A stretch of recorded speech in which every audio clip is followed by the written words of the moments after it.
Hi, guys, and welcome back to the Red Mist podcast. It's been a hot minute since we last had a guest on this show, but that's meant that you've had to listen to me for the last few episodes now, which, to be fair, it's not that exciting. But that's all about to change today. I've wanted to talk about this topic for a long time now, and I'm excited that I finally have a chance to do it today. And over the past couple of years, women's football has really taken off both on and off the field, from the exploits of the US women's team at the World Cup to the campaign for equal pay across countries. There's been a lot to celebrate about the women's game over the last few years, but equally there's still a long way to go. And to talk more about this, I'm joined today by someone who, and I quote, describes herself as, and I quote, loves all clubs 99% and Chelsea 100%. Radha Gupta, how are you doing today? Hi, thanks for having me on. I'm doing great. How about you? Yeah, I'm doing good too. I'm genuinely excited to talk about this. It's been a long time since I've had someone to talk about women's football with. But yeah, before we get to that, let's start with you. And this is going to sound like an interview question, but just tell us a little bit about yourself, how this interest in football and women's football came about. Yeah, so the story goes way back where I was in school and I was playing with the boys and the coach kind of saw me and he's like, come for practice early in the morning. I was like, hell no, I'm not going to wake up early in the morning to come to practice. He's like, no, just try it. I was like, I like my sleep, and he was like, just give it a go. And then after I went for one practice, I literally never stopped. It's been about 10 years. I played for my school. I play for my college currently. But interestingly enough, I never watched it. And I'm not sure why that is. Maybe I just had this sort of hidden, my brain subconscious was just telling me that there is no women's football to watch. So what are you watching? Don't really watch it. I don't know why, but I used to watch a lot of cricket and other sports. But in 2015, the Women's World Cup happened and obviously USA won it. There was a lot of coverage suddenly. There was a lot of momentum shift. Although that wasn't televised on TV, I didn't watch it, but I really got into the highlights and interviews and things like that. And I realized there's this massive space that I have been missing out on, which is watching football. Obviously, the men's side has been going on for 100 plus years, but there was this thing that was suddenly developing, which is women's football. And I could relate to it on a very personal level because I played with women in my team. We, sort of have the same problems and the same hardships and also the same desires and motivations. So it was really exciting to see that there is this entire space that I've missed out on. And even with Indian football, Indian women's football, is starting to grow very rapidly in the last few years. So yeah, that's really my backstory. I play a lot and I have just gotten into watching it, but now I am fully invested and that's pretty much what I do all the time. Yeah. Yeah, I mean, that's actually quite interesting because 2015, the World Cup, now obviously I didn't start, I wasn't deep into it at that point either, but 2015 was when I started hearing of, familiar or people who would become familiar to me, like, your Hope Solos, Megan Rapinos, that sort of stuff. But yeah, like I said, 2015, the World Cup was a game changer in its own way. I've told you this off the record, but yeah, my real sort of exposure was 2017, the Euros in 2017, and that's kind of where I really started to follow football. And this is kind of weird for me to say because as a Liverpool fan, and this was a while back, obviously, but Liverpool had a really good women's team. People like Lucy Bronze have played for Liverpool. And for a long time, I didn't know that there was a women's team for Liverpool, which, just goes to show how, I guess, underexposed the women's game was for a long period of time. And, every time you talk about football to any random person, they're probably going to think you're referring to the men's game first. And that's really a mentality change that I think we need to bring. You mentioned football in India and you've played for college, you've played for school as well. Did you at any point see yourself becoming a professional footballer? Did you think that was a viable career for you? To be honest, no. I mean, although I wanted to be at some stage in my life, and my coaches also said that, hey, why don't you try out for the States team? I'll put you in touch with the coach and you can go for these trials and everything. But at the back of my mind, it was always that, is this even a pathway? I don't see any pathway for a person like myself, or, even for young boys in India, forget about young girls. But there was just no clear pathway, and there was always uncertainty whether it could be financially stable in the future, and a lot of other variables that were just not worth risking my education. And I wasn't sure if I could do it side by side. And I think that is one of my biggest regrets. I mean, I would always have loved to be an athlete. I've just been born and raised like that. I've been playing all my life. But after I got over that sort of heartbreak that I actually can't do this, I realized that this is a space that's growing as I grow up. So it's important that I contribute to this in any way I can to make sure that maybe the next generation that comes along doesn't have to face what I faced, and that they see a pathway before it has to be dug out and shown to them very explicitly. Makes sense. That reminds me of a line from Moneyball, where, they're told, everyone's told at some point that you can't play the beautiful game, whether that's 18 or that's 40, everyone's told at some point. And I think that's the case for most of us who wanted to be athletes, I guess. Even for me, I remember, I think I was in like 5th standard or 6th standard. And I remember telling my parents, I want to play football. And at this, obviously, at that age, the options are football or Superman. So Superman was not logistically possible. So football happened to be the one I chose. But my parents, again, they said the same thing, it's not really a pathway that we could assure you a good future in. And that's kind of how it faded out to the wayside. But India has obviously seen its own sort of growth when it comes to women's football. Obviously, you've had the women's league being established and it's been running now for a fair few years. You've obviously followed Indian women's football more than I have, or for a longer period than I have. So how has it sort of improved over the last few years? Because it's definitely improved. Yeah, I have to admit that I have been following global women's football a lot more. And one of that is because it's just covered a lot more, it's streamed a lot more. It's quite ironic that, a match that's closer to home, I actually am not able to access, whereas a match maybe in England, I'm able to follow the scores and the players, etc. So, I mean, I would say that, I've got a fair idea of Indian women's football in the recent months, I would have to say. But, it's still, there's a long way to go. I mean, we've gone from no league to a league, but again, that league is a month long. So it's more of a tournament and not a season. Yeah. So, when the Indian women's footballers speak out, they don't talk about, hey, we want to like reach the World Cup. I think their first goal is, hey, we want to have a good enough domestic season to have our grassroots and our talent pool actually exposed to consistent competitive football. And I think we need to make sure that, as viewers, we can't do much except support them, but we need to make sure that we do that, because when the federation or whoever's organizing this sees support, revenue, sponsorship, all those things come in, that's when they're like, hey, we need to expand this. This is a market that we can really dive into.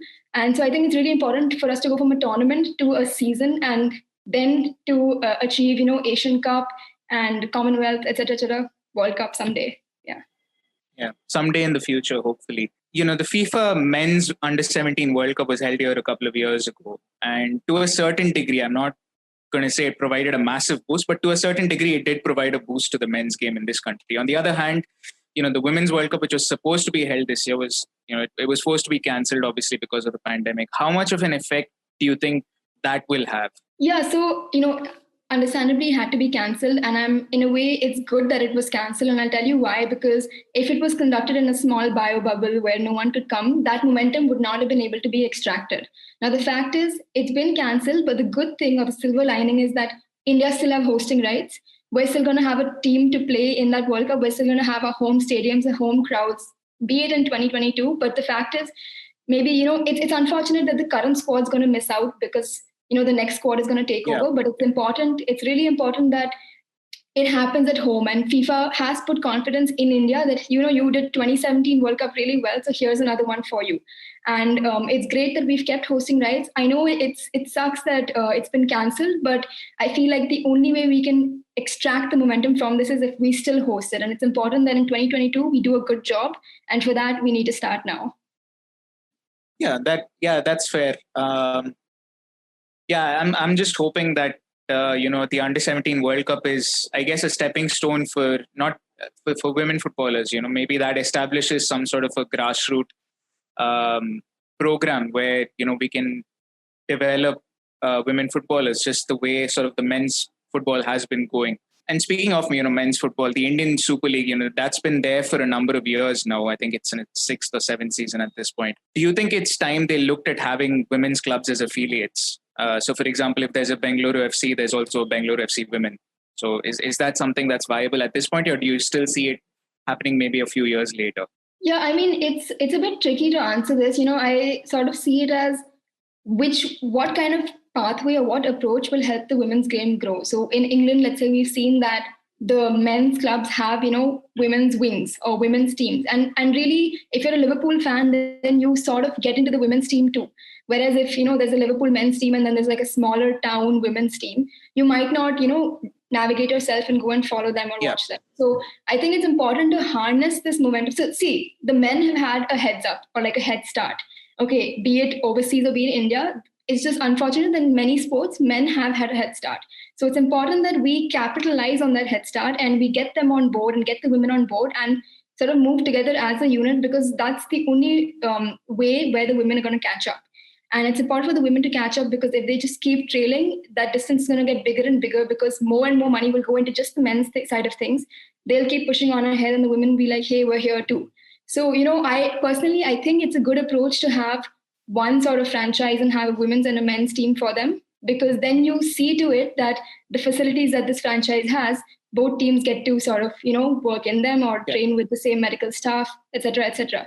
So I think it might be a few years down the line that I'm not sure of, but I think that is a step that we should take, because this current situation doesn't seem to be expanding or growing. It just seems to be a little stale, like sort of stagnant thing that's going round and round. And while that's okay, we need to progress and develop for, us to progress as a country too. Yeah, that makes sense. I think my view on it was, where I think it starts by these ISL clubs having a proper youth academy. And at that stage, if you establish a girls' academy as well, or, the way it's done abroad is, at below a certain age, it's boys and girls mixed. And if that's the way you want to go about it, then that kind of gives you a viable pathway where, if you're under 9 or something, both boys and girls play together, and then over 9, you split into your gender-based groups, and then that can eventually lead to the formation of a women's team, or that can eventually be a pipeline through which talent can go from, literally the streets to the field. Yeah, I think that's just been my thing. ISL, the money that's been poured into it, it has had an impact on the men's game. It's definitely become better. Like even the ISL that you watch today is much better than the ISL that you watch, maybe 6 years ago. And that's the same sort of improvement you'd see in the women's game if they did that. Yeah, no, I was going to say, you're absolutely right. It might be a bit hard to just plop the women in there and be like, okay, here you are. But starting from the grassroots and having academy system really makes sense, because let's say maybe not now, but 5 years down the line, you will start seeing women coming out of your sort of franchise. And that's really how it's going to grow, because it's important for young girls to see that this is possible. And the only way they'll see it if you stream it or you cover it or you see in your town there is this academy that you can go to. So I think it's really important that you need to have like visible role models or visible change happening and nothing behind the scenes, because that's really when a young girl's going to pick up a football and go out to her backyard. Definitely. And the thing is, like, it's not like we can't do it. I mean, if you compare, football to other sports when it comes to women's sports in India, if you look at cricket, for example, cricket's much more developed in terms of the infrastructure that girls have, when compared to football. And it's not like we can't do it. We can. It's just, there's factors that are beyond, I guess, the common man's control that sort of prevent that from happening. But let's broaden our horizons. Let's go on a global scale. Let's talk the US women's national team. Obviously, you're very passionate about it. I've seen your recent Instagram posts and the way you talk about Alex Morgan and stuff like that. So let's talk the US women's national team. What is it about them that makes, obviously they're the best team, they have the best players and so on, but what is it about them that attracts fans in your opinion? The golden question. So for me, it's what attracted me, let's say, is firstly just their ruthlessness on the field. I mean, they're these softies and really wholesome, people off the field, but then they get on and you're like, what sort of beast mode is this? People say that the Germans are like an engine or a machine, but I really see that the US women's team is this. And the fact is, out of all the other countries that have women's teams, the US women's national team has been invested in well, not enough, but decently. And, they have good medical staff, they have good academies, they have a great college system. And I think every sort of stems from that. It's just the truth. So when they're 20 years old, they're ready to play for the senior team, because they played through the youth academies, they played for 4 years in college in the NCAA division. So I think what attracts me is just how how great their pathway is, and the fact that you can't expect anything but the best or the top quality football from them, because that's what they're going to give you. And I would just like to add, like, maybe another thing that it stands out and is unique to them is that they're not just athletes. They're not just people who go on the field and win trophies. Off the field, they're very vocal. They're very vocal about things that they believe in, things that maybe racial issues, social issues that need to be talked about. And since they've established this platform for themselves, it's important that they talk about it. They're breaking barriers. I mean, Alex Morgan gave birth 6 months ago. She's playing top flight in England right now. It's really important that, again, people see that this is possible, not just young girls, but current athletes too, who maybe want to start a family, or maybe are, in two minds whether, if I have a child, is my career going to be impacted? This is possible. Alex Morgan has made it possible. The mothers before her have made it possible for Alex Morgan. So I think the US women's national team are just trailblazers in all sorts of aspects. And, they do get some hate for it, but that hate is actually what fuels them. And the fact that they get hate means that there are so many people watching that, there's going to be a bit of both sides of comments. But all things said and done, it's great that there are a lot of people watching, even if you don't agree with them. The fact that you're hearing them, the fact that you're talking about them, means that they're doing something. Yeah, they've managed to raise awareness about stuff like Black Lives Matter, police injustice, and equal pay, which has obviously been a topic that's not just in the US. Equal pay has been something that a lot of countries have had to deal with. So you mentioned the ruthlessness, and this was not part of my sort of list of questions, I guess. But last World Cup, they thrashed Thailand 13-0, and there was a lot of criticism about the way they celebrated maybe the 11th, 12th, and 13th goals. And I don't remember who it was, but I don't know if it was Alex Morgan or Megan Rapinoe, but one of those senior players came out and said, would you be saying this if this was the men's team doing this, or would you be saying this, or something like that? And so what are your thoughts on that? Do you think they should be celebrating the 11th and 13th goals like it's the first one they've ever scored? Yeah, that's a great question. I'm glad you brought that up, because I've been wanting to sort of talk about this, and you've given me the chance to do so. I think, firstly, if you go easy on any team on a world stage, or any stage for that matter, it's more disrespectful than celebrating your goals. I think if you let the team know that, hey, we're too good for you and we're going to sit back and watch you guys struggle, I feel like that's more disrespectful. Rather, you play a good competitive game and say, hard luck. That sort of gives them a platform to learn, to grow. So I think it's completely okay for them to celebrate their goals. Ultimately, it shows how much investment, how much hard work, etc., that they've put into this. So that was one thing. Secondly, yeah, you're right. Alex Morgan, in an interview, she said that, what are these double standards? Like, would you be asking this to a man if he was grabbing his sack and dancing on the corner flag? You're not doing that, but you're asking the women when they're scoring 13 goals on the world stage. You're asking us whether we should stop celebrating. So she kind of highlighted the double standards. And again, that's a trademark of what the US women do. They talk about it, they're vocal, and it's important to address these things when they have the platform to do so, because we wouldn't be having this conversation right now, and the people who are listening to this episode won't be able to understand what's going on right now if Alex Morgan hadn't spoken about it when she was asked about it. So my view, I guess, is a little bit different in terms of, I don't have a problem with them going hard for the full 90 minutes. I think, like you said, it's disrespectful if I just take a step back. But, for me, it was the celebrations irked me a little bit. I wasn't particularly angry, but irked me a little bit in the sense, it's like, I don't quite know how to put it, but it was more like, it just doesn't feel right. I can't quite explain it. But like I said, going hard, I have no issues with. I never had an issue with the fact that they scored 13. It's just the way they celebrated. Now, for me, the way I look at it is, and Alex Morgan, obviously, she said, would you ask a men's team the same thing? But there's an example from the Men's World Cup, the 2014 Men's World Cup, where Germany beats Brazil, and the sixth and seventh goals were not, like, people stopped celebrating after the fourth and fifth goals, I think, for Germany. And that's kind of been the example that's been set out.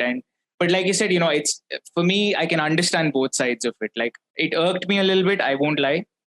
But, I can understand why they celebrated as well. So I don't particularly have a thing saying it's wrong, but at the same time, it's just, I don't know, maybe it's just a personal thing, but yeah,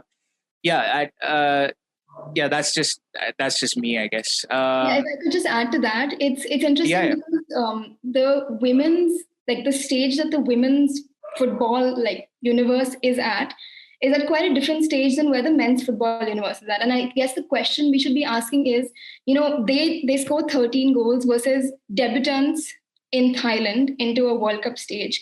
If let's say this was the World Cup final and then they scored 13 goals versus Netherlands, would they be like called out for celebrating, that was in a sort of yeah, would they be called out for celebrating versus European champions? I guess the sort of why it irks people maybe is because Thailand's a really small team. I mean, they've come out of nowhere into this big stage, and US are like crushing them and like stamping on them and then going to the bench and dancing like this. So I understand that, but the fact again is USA have worked their butt off for this. They had maybe 5 debutant goal scorers in that 13 goal lineup. So it's important to see that they have to set examples for the young girls back home that this is possible and we shouldn't back down.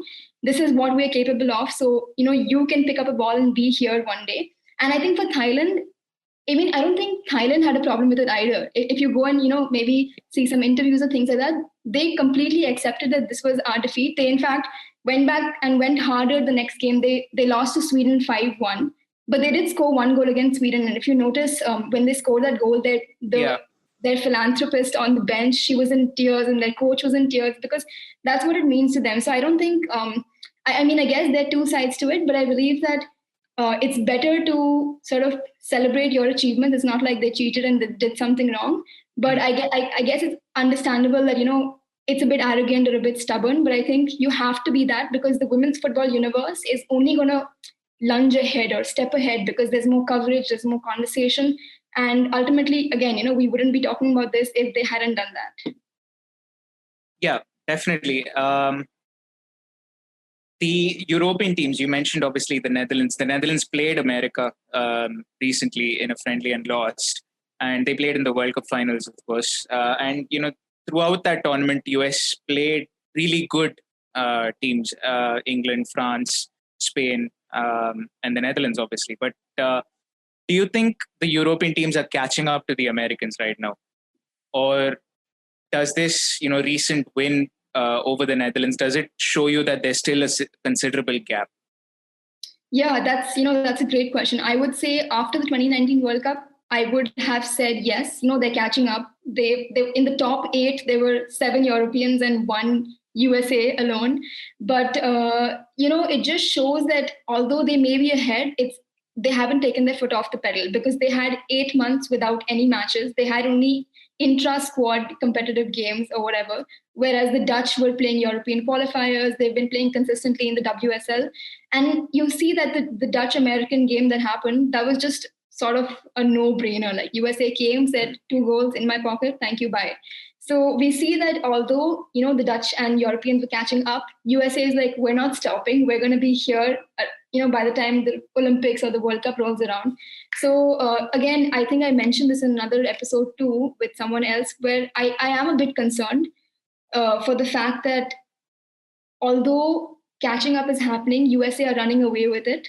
And that is good and bad. Good in the sense that there'll be more coverage and things like that, but bad in the sense that we're still waiting for someone to topple them, and we're still waiting for the sort of the international playing field to be a little more level. But I do think that sort of running away with it drives the Europeans to be better and to strive to beat the Americans. And it's great that they're coming over, they're having friendly games on each other's home turfs. But yeah, I think there is still a long way to go in catching up to the US, and especially now with US getting equal playing conditions, it's only going to propel them, it's only going to boost them forward. So it's important that other federations take note and sort of propel their women too, because that's the only way they're going to catch up. Do you think it's just a skill gap, or is it something mental that when I line up against the United States team, I look at them even before the game kicks off, I'm in the tunnel with them and I'm thinking that's not a team I can beat. So is it something like that, or is it just a pure skill gap on the field, player versus player? The United States is better. Yeah, that's a great question. I think there is a mental aspect where anytime you line up against the US, you're always the underdogs. You might have won the European Championship, you're still the underdog.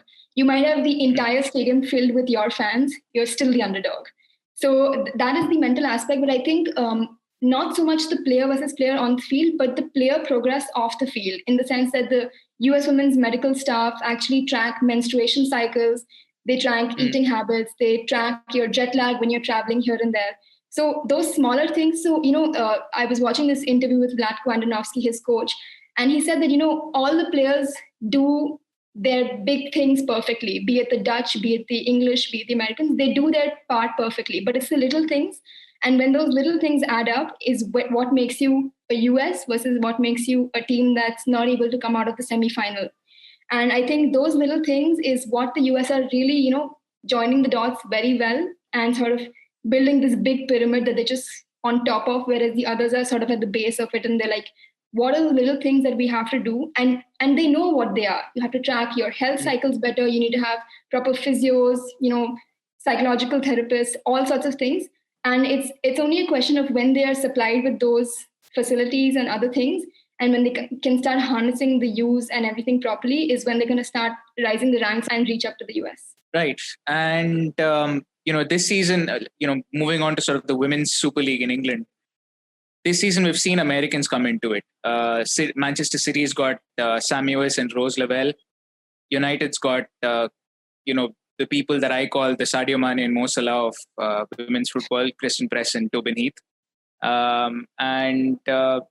Alex Morgan signed for Tottenham. So how much of an impact do you think the influx of Americans will have on I guess the culture of women's football, the way teams are run? How much do you think that will have, both on and off the field?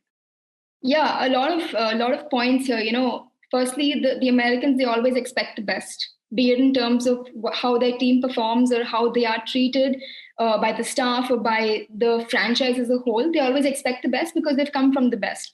And if they're going to set the standards really high for the other players and for the entire sort of team as a whole to move forward in the league. You see, Manchester United didn't exist 2 years ago, the women's side of things. Yeah. They're on top Yeah. of the table right now. And obviously, Tobin Heath, Kristen Press have had a part to play in it. The others have been fantastic too.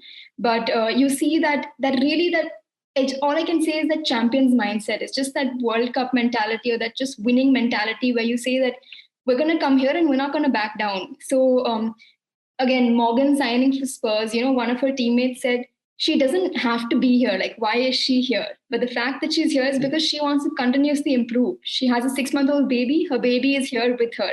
She's at the stadium, but Morgan's on the field playing day in and day out, training, just because she wants to, let's say, make that Olympics roster or, get back into shape to make the World Cup in 2023. So I think they do bring the best. And, when it comes to, they bring their best skill and they also bring expectations. They bring massive viewership, which is very important. You see Tobin and Kristen's shirts selling out immediately. A lot of viewership. Let's say us in India, I couldn't watch the Americans because I would be sleeping when they were playing, and also like there's no streaming. But the fact that they're here now is we can actually watch them. They've become role models for a lot of people across the world who were not, like, we weren't accessible to them before, but now they are. So I think, apart from like everything they bring, I think it's their mindset and just their expectations that we're going to be the best, but you have to treat us like we're the best. Right. Yeah. And that's something that, there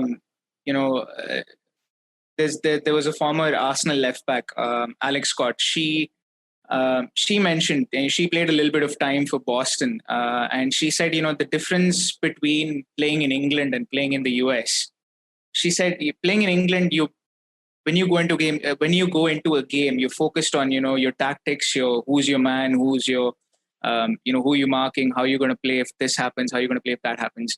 Whereas you go in the US and it's all about mentality, and this is what she said. I'm paraphrasing here, but she basically was like, it's all about mentality. It's we've got to work harder than them. We've got to play better than them. If you want to win, you have to play like a winner. It's that sort of thing, and there's less focus on tactics because, like you said, I think that's because, like you said, everyone does the big things well. Whether you take your Vivian Miedema's or your I'm going to go back to Tobin Heath. So Vivian Miedema's or Tobin Heath, they all do the basics well. And it's the little things, it's the mentality, it's the mental aspect of the game, and the other stuff as well that matters a lot. Again, this is a little bit of a digression, but this is similar to what Jose Mourinho said. When he was talking in one of those Netflix documentaries, and he said, you're not going to teach Cristiano Ronaldo how to head the ball. You're not going to teach Frank Lampard how to pass the ball. Like that is something everyone can do. Everyone who's played at a top level can do that. It's the little things that get them to the top, and that's reflected in women's football as well. What's been your favorite game to watch this season in the WSL or any league in general, if you watch the others? So the others aren't really streamed in our locations, unfortunately. I was, in fact, telling someone else the other day that I actually watched the US versus Netherlands game on an Instagram live stream, because we requested this fan page from the US. There were about 100 people from across the world who requested her to please stream it. And like, we and her go way back. She has a phone stand and she puts her comments off and she puts it in front of the TV. So we all watched that entire match on an Instagram live stream. So, a lot of people who only watch the men's game are surprised that there isn't even a channel or a free online space where you can watch it. But my favorite game from this current season would have to be, I think it would be the Manchester Derby, just because I know a cliche answer, but it was a draw. No, I was going to say the same thing, but I want to hear your reasons. But so it was a draw, and I think a lot of people were like, "Oh, it's a draw," but the exhibition of football in that game, that Lucy Bronze giveaway to the Tobin Heath swerving rocket, I think City being 2-0 up and United coming back 2-2 shows that, it was just a perfect example of what the women's game is like, that you have this mentality. You really see the American mentality come in there, and how they've picked up their entire team and said, we're not going to go until the final whistle is blown. And I think it was a really good example of good quality football backed by some results, in the sense that, United could steal a point from City being comfortably in a lead. And it was a very good display of some individual skill from the United and City players too. But I think that was sort of just like a perfect storm of really good talent, skill, passion coming together to give us all a great 90 minutes of football. Yeah, I think you summed it up perfectly there. My answer was going to be the same. Manchester United against City, obviously. I don't support either team. I hate Manchester United, in fact. For some reason, I can't get myself to like them. I know they have Tobin Heath. I know they have some of my favorite players, but no, I just can't get to like them. But the Manchester Derby, it was just a really good game of football. And for me, I think I was more personally invested because I really wanted to see Lucy Bronze against Tobin Heath. I think, for me, Lucy Bronze is the best right back in the world. And Tobin Heath is one of the best, if not the best winger in the world. And I really wanted to see that, and it didn't disappoint. The other game that I would say, it's not particularly in the WSL, but I did enjoy the fact that Liverpool beat Manchester United in the Continental Cup. So that game was streamed live on Liverpool's channel on YouTube. So so that was really nice. It was I want to say it's a Jose Mourinho masterclass, because we were pretty much 10 behind the ball at all times. But it was a good game. I'm so sorry. Yeah. If I can just add, go on. I actually I did watch that game on the FA Player too, and I was so pleasantly surprised and very happy to see Liverpool come up against United that has a solid lineup and put on this performance, especially because they were relegated last season due to unfortunate circumstances. They had waterlogged pitches, and some of the matches were cancelled, and then obviously the entire league just collapsed suddenly, and they were at the bottom of the table. But in the championship, they've been really good. They've been on a good run, and this sort of is the icing on the cake. It shows that when they play against Division 1 teams, they're not just going to be like, oh, we're in the championship, underdogs here, we're bound to lose. United, oh my God, they have Americans, etc., etc. They came out all guns blazing. I think they played really attacking, competitive football, and they earned, the penalty that they had. They sort of drew it really well, and they were obviously they were chasing the ball for quite a bit. But I think it's important that that stamina and the endurance actually paid off, and it's really good to see that. I think United are out of the Continental Cup, if I'm not wrong. But it's good to see Liverpool up there. Yeah, hopefully next season we can be up there, competing on a regular basis in the WSL. But yeah, I mean, for me, the one gripe that I have with Liverpool is the fact that we don't invest as much in the women's team as we should. I mean, you look at Manchester City, for example. The last few years, whatever they've done with the men's team, thrown inordinate amounts of money. They've done with the women's team as well. The aim was to have Manchester City be a name across Europe where men's football or women's football, you're looking at a top team, and they've done that. They haven't obviously won the Champions League, both men's and women's, but and they're getting there. And I don't know if it's just a matter of time, but eventually I think there will come a day when they do win the Women's Champions League and they do win the Men's Champions League as well. And that's the sort of thing that I want to see for Liverpool. If you really, truly want to be called a big club, I think it's important that you invest in your women's team. Everyone's done it. Tottenham's done it. Arsenal's done it. City's done it. Chelsea's done it. Why not Liverpool? And that's been my major sort of gripe with them. Who's been your favorite player this season? Or who's your favorite player in general? Okay. Oh my God. So hard to pick. So it can be someone from the past as well if they've retired or something. Oh my God. That just makes my choice even harder. See, so I am more of like a defender type player. And I do appreciate that really hard tackle over like a goal. So I'm gonna go with Magdalena Eriksson. She's the Chelsea captain and the Chelsea centre back. I think only in the recent months is when I can say that I've actually truly appreciated her skill. But I think more than just her being a really solid defender, she's a very good leader.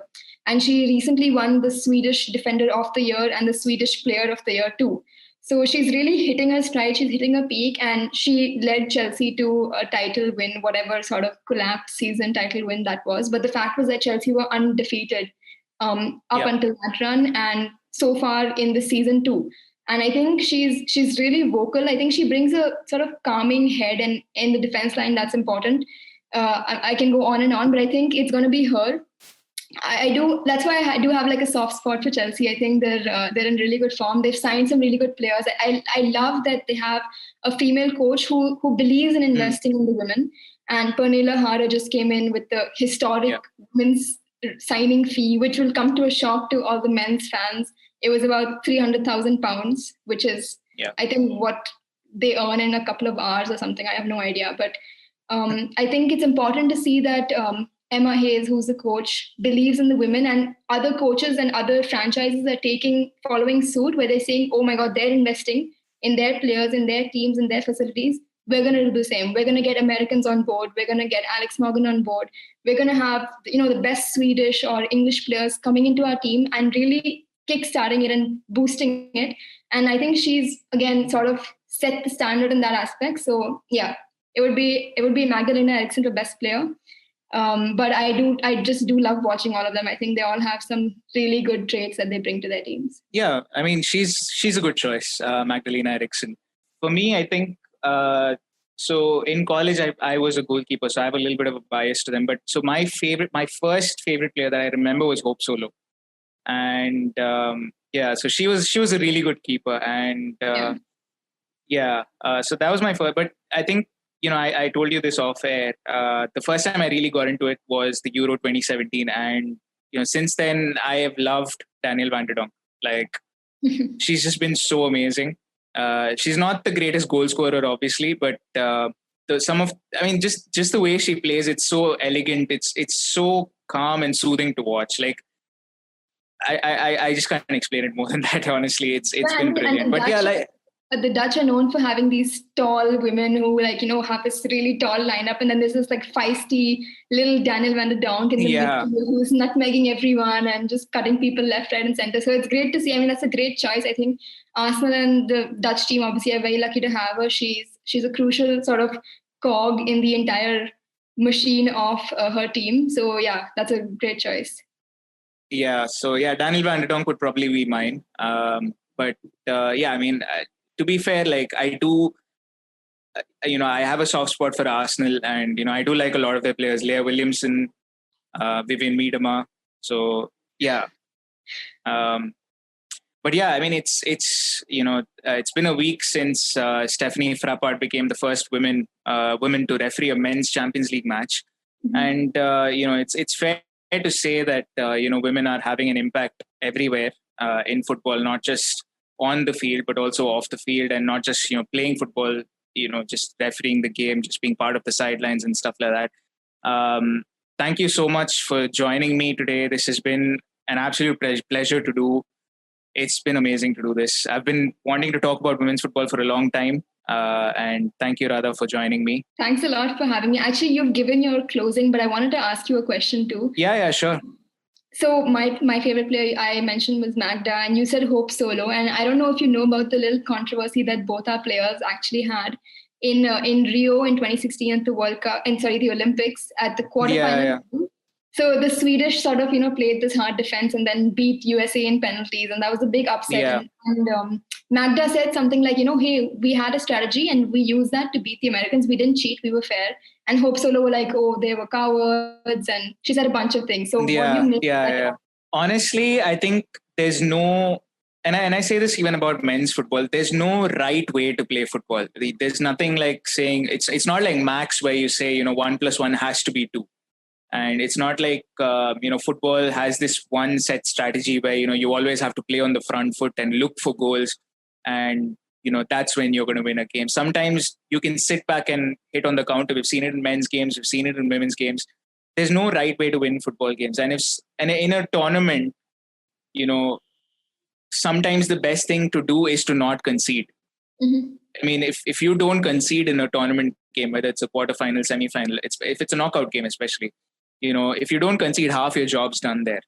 And then the other half is just seeing if you can get a goal. If not, you're taking it to penalties. To be fair, I have no problems with what Sweden did on the field. I think Hope Solo was wrong to say what she did, that they're cowards and stuff like. It's just a different way of playing football. But in the heat of the moment, you do say some stuff that you probably regret later on. Yeah. I mean, even in men's football, you look at the Portugal team that won the Euros. They weren't the best team, they weren't the easiest to watch. They sat back. They didn't win a game in 90 minutes until the semi-finals, and they went on to win the Euros. So, yeah, I mean, there's no right way to play football, and honestly, I have no problems with what Sweden did. Yeah, and you mentioned that if you don't concede, half your job is done. There's this interesting quote from one of the other greats of football, Christine Rampone. She was the US women's captain in 2011 and before that. She said, she was a defender again, so like close to my heart. She said something like, if you score, you may win, but if you don't concede, you can never lose. And I think that's like a great mentality. I mean, I sort of live by those words as a defender. It's quite cool to it's quite a cool statement, I think, and it shows how there are different mentalities to playing football. It's not like goals. It's more of how you kind of study your opponents and you study the situation, and that's part of strategy, and that's part of why this game is so beautiful. Absolutely. But yeah, I mean, I know we've been going over this, but it's been. I mean, there's just different ways, like you said, and I think people should recognize that, and I say this with the awards as well. And I know we're going way past closing over here, but to be honest, it's my podcast. I don't care.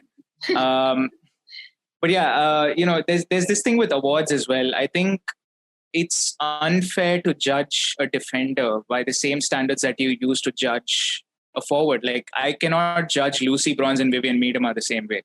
Yeah. And, I've always had problems with the fact that, your Ballon d'Ors or your FIFA best players, they like what platform, what metric are you using to say that, Vivian Miedema, who scores maybe 30, 40 goals a season, is better than Lucy Bronze, who helps you keep, maybe 20 clean sheets a season. So it's just two different things, and you can't really compare. And it's just, there's different ways to win a football game. And I think there should be enough, there should be pride taken in a clean sheet as much as, scoring a goal. I think that's that's kind of my summary of it. It's a pretty, this episode's been timed pretty well considering, like I said, Stephanie Frappart was first woman to referee a Champions League match, and she broke a new barrier in that sense. But yeah, again, I mentioned this before. This is the second closing. Thank you again for joining me. Thank you. It's been great coming on, and I always love talking about women's football. I think my friends tease me that if women's football has been spoken about anywhere across the world, like I'm there. So it's been great that we got in touch and we've been able to do this. And yeah, hopefully everyone who is listening and has made it this far has enjoyed it. Yeah, I think they definitely would have. But yeah, thank you, and I'll see. For those of you listening, that's the end of the episode, and. Because I've been forced into this impromptu closure. That's the end of the episode, and I will see you guys next time. Stay safe, stay well, and goodbye.